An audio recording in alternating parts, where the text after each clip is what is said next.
Welcome back to the Local View Health and Wellness, and we are welcoming today Michelle, who's going to talk about mental health and addictions. Thank you. Thank you for having me.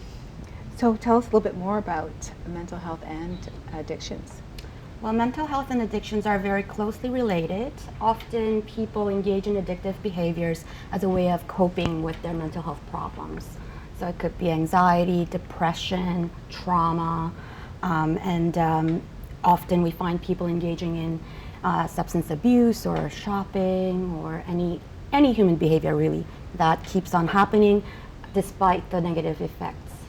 It's considered addiction. And that must be hidden a lot, especially at this time of year, the holiday time, because for example, especially alcoholism, yeah, it's very common for individuals to be drinking, and so you could mask that easily. For sure. And I think it's, alcohol is a legal substance, so many of us do take alcohol for, different, we go to parties and there's alcohol, and, for someone who suffers from anxiety, they might be reaching for alcohol because they want to lessen that difficulty in a social situation.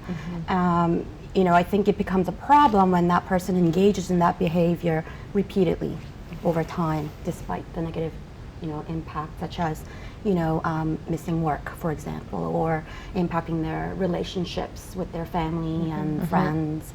Right. Is that when you would define it as becoming an addiction? Right. So for example, if somebody has holiday parties every weekend, and we decide to eat a lot of food during the weekend, and it's just on the weekends, or we're drinking on the weekends, that is okay, or is it considered addictive because it's happening for 4 weeks in a row, with the holidays? I think most people are aware that, okay, this is going on the 4th week now, and I'm going to stop after the holiday season because I want to regain my health and balance. Most people are aware of that, but some people who are struggling with mental health or other problems that I mentioned earlier, like trauma, maybe grief or loss, that are just impacting their mental health, they can resort to continuing the behavior. So an addiction would be something that's compulsive and you can't stop. Absolutely. Right. It's not that they don't want to stop, they can't stop. So that's why they need help. And obviously some people need medication, and that's you would need a psychiatrist or physician to help you with that area. But there is help out there.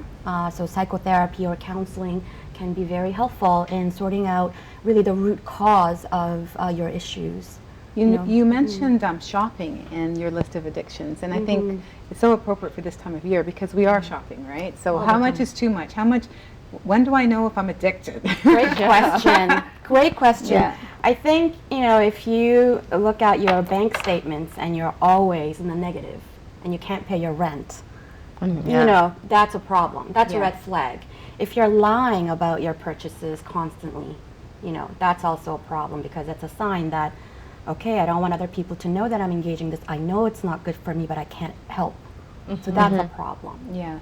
So there's just a couple of examples, but there could be many things. Or I guess maybe too, if someone's dealing with an issue at home or somewhere, whatever the issue might be, and then it makes them feel better to go shopping. Sure. Right? It can be a way of escaping painful reality, or it's not always a way to mask something, but a way to escape. Yes. Or to cope, I guess. Especially now, there's a lot of talk about food addiction, and that's not something we can get away from. We have to eat. So it becomes so difficult when we have to eat, but we're dealing with, maybe depression or anxiety at the same time. Right. How do you think we should? Who can we contact, or who do we get a hold of in order to get help? Right. So there are a number of services that are available for people who are in need of help.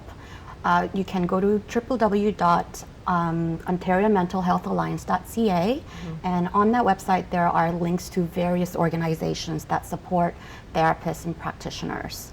So they can really find the right type of therapist. There's talk therapy. There's also ways to kind of get to know oneself and issues through art or music or play. If it's children that we're talking about, usually you won't find children in addictions, but there's just many different ways to express oneself. Well, the children are still affected by the addiction. Absolutely. Yeah, There because could be then neglect, perhaps, right? If the parents are struggling with addiction, the children could be impacted. Really, I think that's a really good point you bring, because it's not just the person, him or herself, it's everybody else that's around them. that's attached colleagues, family, friends. And do you find at this time of year that there tends to be a greater increase of individuals that are coming forward with their addiction, or is this the time of year that it might be? Well, I think it's safe to say that this is the time to be more easily triggered, because holiday season is, one of those times when, families get together, and that could bring up a lot of stuff, maybe a history of, just maybe some Anger, malfunctions and, difficult emotions that haven't been resolved. So definitely things will come up. It doesn't necessarily mean that people will reach out for help at those times. So I would like to emphasize the importance of family or friends reaching out. And I think the important piece here is to help them feel at ease, that it's not their fault, that there is help out there, and just to keep that dialogue going, because it's easy for the person that's struggling to get closed up and become really defensive. Yes. And then you're not really helping that person to on the right road to recovery. So there's a big role that people can play to support those who are struggling. Is some of these options that they have, are they cost effective? Because I think that's sometimes a deterrent to people getting help, because it can be costly to have therapies or the psychotherapies or the psychiatry. Well, yeah, I think our medical system definitely has flaws and gaps. And one of the missions of the Alliance is to work with the government and different policymakers so that it does become more accessible. We're not quite there yet, but we're very well aware of the issues. It is very costly, and right now it's only people who can afford the therapy can access therapists, unless they're linked with a hospital and they're accessing services from a psychiatrist. Or other agencies that are already equipped with these therapies. But for someone who's just, this is their first step in reaching out and they're looking for therapy, it can be costly. Some insurance companies will cover, so we're working with insurance companies to, consider having psychotherapy under the list of services that they do cover.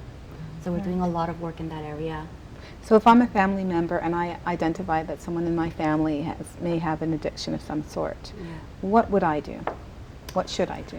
Well, there can be many different things, but I think the one general thing you can do is to help the person feel that they are supported. Showing empathy and compassion really are the very first step, and it should maintain that way. Okay. That person needs to feel safe to talk and open up. Even with a family member, obviously in a therapy situation, that's very, very important. Yes. But in order for that person to get further and get the help, there has to be an openness, which can only come from feeling supported.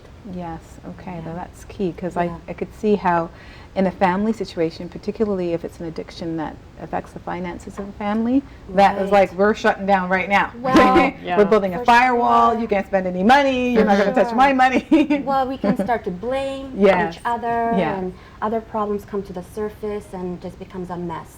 Yes. Right, so family dynamics, it's a very interesting one. Yes. And it's there has to be a realization for yourself as well that you have an addiction of some kind, because people could reach out to you all they want, and at the end of the day, if they're not willing to make any sort of changes, then it can't happen, right? It has to come from within. Absolutely. Yeah, they have to have an ownership of the issue, and they need to want to work on, problem solving. And do you find that harder with addictions such as alcoholism or drug addiction, because you're not thinking in your clear state of mind? So at what point do you know that you need help if you are under the influence of these substances? That's right. It's a good question. Yeah, that's a great question, and that's quite tricky. I think what you're saying is exactly the reason why so many people don't get help, because they don't see it as a problem.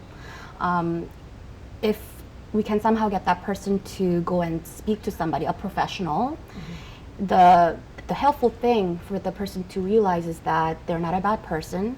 Maybe, instead of coming from a place like what's wrong with you, a therapist would kind of delve into what happened to you, or what can we do to help you regain or find balance and I health think in your that's life. why interventions or discussions of interventions tends to be such a huge deal right now, right? Because then at the same time you get a room full of loved ones that It's a you're in a softer approach, supported right? environment, and at the end of the day everyone's coming to you and saying, okay, we love you, we want you to get help, but we're no longer going to support this addiction.